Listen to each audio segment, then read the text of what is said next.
Rodney Clark, Channel Director, defends Microsoft 365 licensing model. Microsoft Channel Chief Rodney Clark defended changes to the company's Microsoft 365 subscription model that incorporate a premium for monthly subscription. When you look at subscription models in general, there is a premium for a monthly term, said Clark, Corporate Vice President, Global Channel Sales, at Redmond, Washington-based Microsoft, in an interview with CRN. And then there's typically some type of value in going to an extended annual term. And in this case, we've built that into our model, and we're also aligning to other models that are in the market. You sign up for any subscription today that is a cloud-based subscription, and you get that option. You can pay more monthly, or you can go to this annual term. Microsoft has always had this notion of annual contracts, Clark said, but we didn't necessarily enforce monthly interpretation of those annual agreements, he said. And so when you look at the business model today, it's really no different than previous. A partner has to assess the creditworthiness of a customer, and based on that, if there is a customer that they deem as at risk,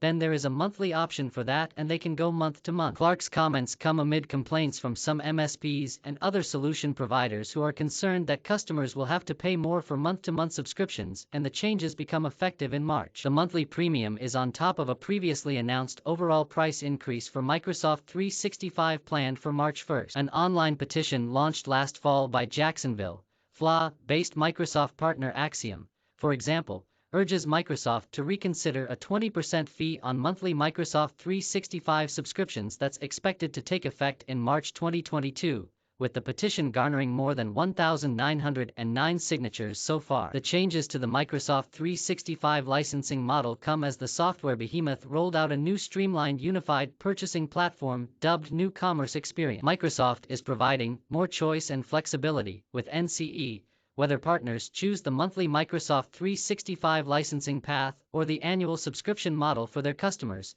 noting both customers and partners will see significant benefits to an annual contract, Clark said. You get that at a rate that's affordable and also then allows the partner, in this case, to make a decision as to who they can extend the annual terms to, Clark said. They can collect upfront if there is a credit scenario, or they can choose to bill a customer on their own terms on a monthly basis. And so this is part of flexibility as well, and one of the ways that we actually see it helping provide and support, but it doesn't necessarily change the risk profile, which has always been there. To make the switch to NCE easier on partners and customers, Microsoft has a discount in place to prevent the 20% monthly premium pricing until June. Microsoft also has a 5% discount on annual term offer. The annual promotion runs through March, according to Microsoft, but the company is considering an extension to June. Both promotions are for seat-based offers for up to 2,400 seats per subscription. The promotions don't apply to Windows 365 subscriptions, according to the tech giant. The NCE platform, which reduces the number of software licensing go-to-market models from 20 to just 3, sets the stage for a new era of simpler software licensing for Microsoft customers and partners, said Clark. NCE, which became generally available January 10, was originally set to be launched last October but was delayed to give partners more time to adapt to the changes. During that time, we supported our partner ramp with additional technical resource as well as modeling on their business model so that we can, in essence, be ready for where we are now, Clark said. NCE represents a dramatic change in Microsoft's complex software licensing sales go-to-market model and the largest shift in its cloud go-to-market model since Microsoft introduced the Cloud Solution Provider program in 2015. The three new go-to-market models are a breadth motion that includes CSP partners, an enterprise motion, and a self-service motion. That's a more streamlined experience for customers than the 20-plus ways customers previously purchased through programs including CSP, Open License, Select Plus, and Directly Online, Clark said. Effective March 10, all cloud service provider subscriptions must be moved to NCE, according to Microsoft. By July 1, renewal subscriptions must be bought through NCE, and in July 2023, all remaining subscriptions on CSP legacy must be moved to NCE. Clark called NCE a rare combination of change in business model, business policy, and technology, said Clark. NCE is change in multiple areas, he said. It's hit technical, back-end, API integration. It has hit business policy. The impetus for NCE is minimizing the number of ways Microsoft customers buy software, Clark said. The goal is flexibility, simplicity, and efficiency. Efficiency being an important value customers seek, said Clark. Regardless of where a customer is, whether or not they're purchasing a large enterprise agreement or going through CSP or they are going into self-service mode, they have one common platform and experience, he said. And that is what customers are asking for. And the thing that's interesting in that statement is it's an efficiency statement for both our customers and our partners. For partners, the NCE platform provides big changes that streamline licensing through a dashboard,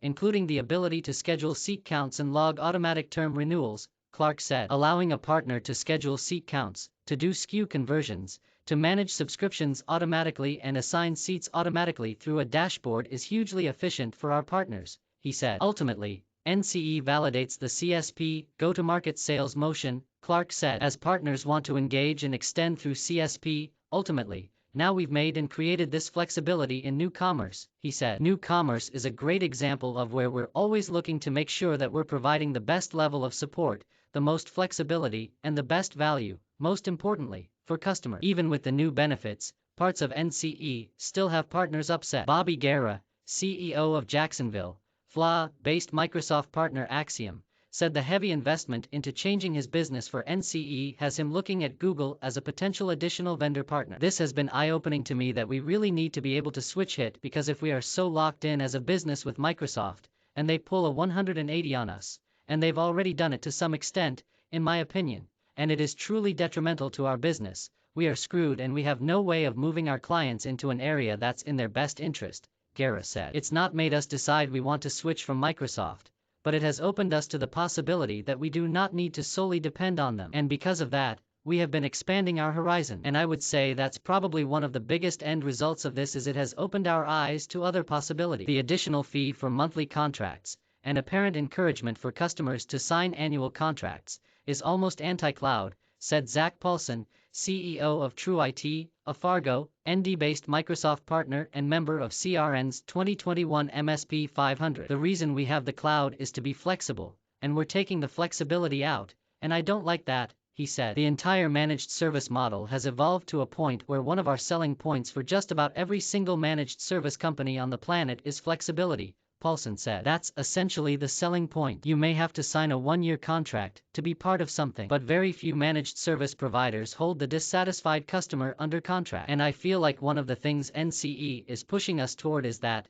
dissatisfied or not, the client has to stay with their current MSP beyond whether or not they want to switch or not. And that flexibility not being there is really frustrating in my opinion. He continued, generally speaking, people are looking at cloud as month to month, up and down whenever you need it. Terms just don't apply. If cloud providers have a retention problem, then they need to look at their competitive advantage. They need to look at their service quality. They need to look at those things, not their contract. The contracts are the last thing you look at. Clark told CRN that Microsoft has heard the negative feedback from MSPs. He hopes that partners see that the long-term positives of NCE outweigh short-term changes they need to make to adopt new commerce experience. While we've been excited about new commerce, we also acknowledge that this has been a pretty significant undertaking for our partners, Clark said. We get this feedback all the time. While change is tough, we acknowledge that earlier with some things that we put in place, as a partner in the ecosystem, we always have to be open and look for ways to create more value for our customers and then, ultimately, how our partners can deliver on that value, he told CRN. Microsoft will continue to make investments and improvements in its channel initiatives, Clark said. He pointed to the recent reduction of commercial marketplace fees from 20% to 3% as an example of how Microsoft is changing its partner programs even outside of NCE. You'll see us continue to make announcements because my goal as the leader of our business and in a role as a channel chief is to simplify, Clark said. Take some of the moving pieces out and ultimately get us to a point where we can simplify. And again, NCE is a testament to that as well. With all of the change, Clark said he wants partners to know that the Microsoft partner ecosystem remains absolutely critical to how Microsoft does business. About 95% of Microsoft's commercial revenue is influenced by partners either directly or with Microsoft. Partners are center to what we do, Clark said. We are building things like Marketplace and enhancements to things like Partner Center. We are supporting back-end flows to make it easier for our partners to do business with us through digital means as well as through traditional. So we are investing. A big part of our strategy is to continue to deliver on the promise of more value to customers and more flexibility and support for partners.